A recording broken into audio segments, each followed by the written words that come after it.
درود بر شما. در اینجا ما یک PLC 1200 داریم و یک HMI اترنت داره دلتا که از طریق اترنت HMI و PLC به همدیگه کانکت شدن. از طریق 485 اومدیم پنل مودباس رو وصل کردیم به HMI دلتا. یعنی در HMI دلتا دو تا پورت درگیره. اترنت وصل شده به 1200 و 485ش وصل شده به پنل مودباس.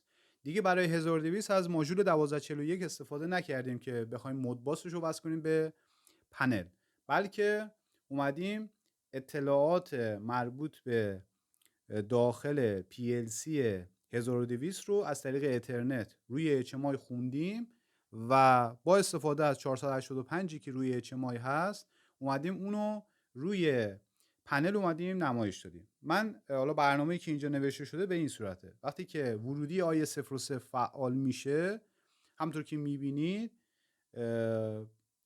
پنل شروع میکنه به نمایش عددی که روی HMI هستش که به صورت هر یک ثانیه این عدد داره شمارش میشه. یه لاجیکی هم پشتش هستش دیگه.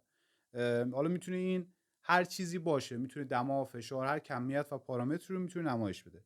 وقتی هم که ورودی فعال میشه شمارش متوقف میشه. و حالا بنا به درخواست دوستان اومدیم دو تا رقم اعشار رو براش در نظر گرفتیم که حالا اونجا نمایشش میخواد به همین صورت باشه. اون دو رقم اعشار روی پنل هم به همون صورت نمایش داده شده و روی HMI هم به همین صورت.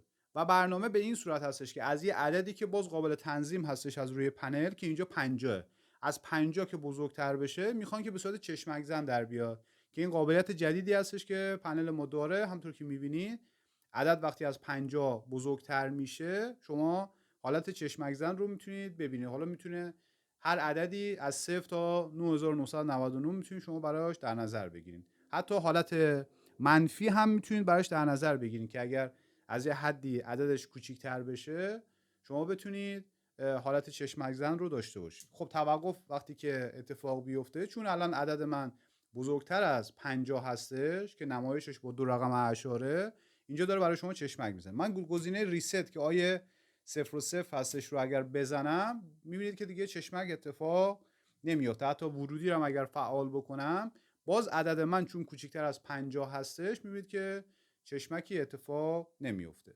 پیروز باشید.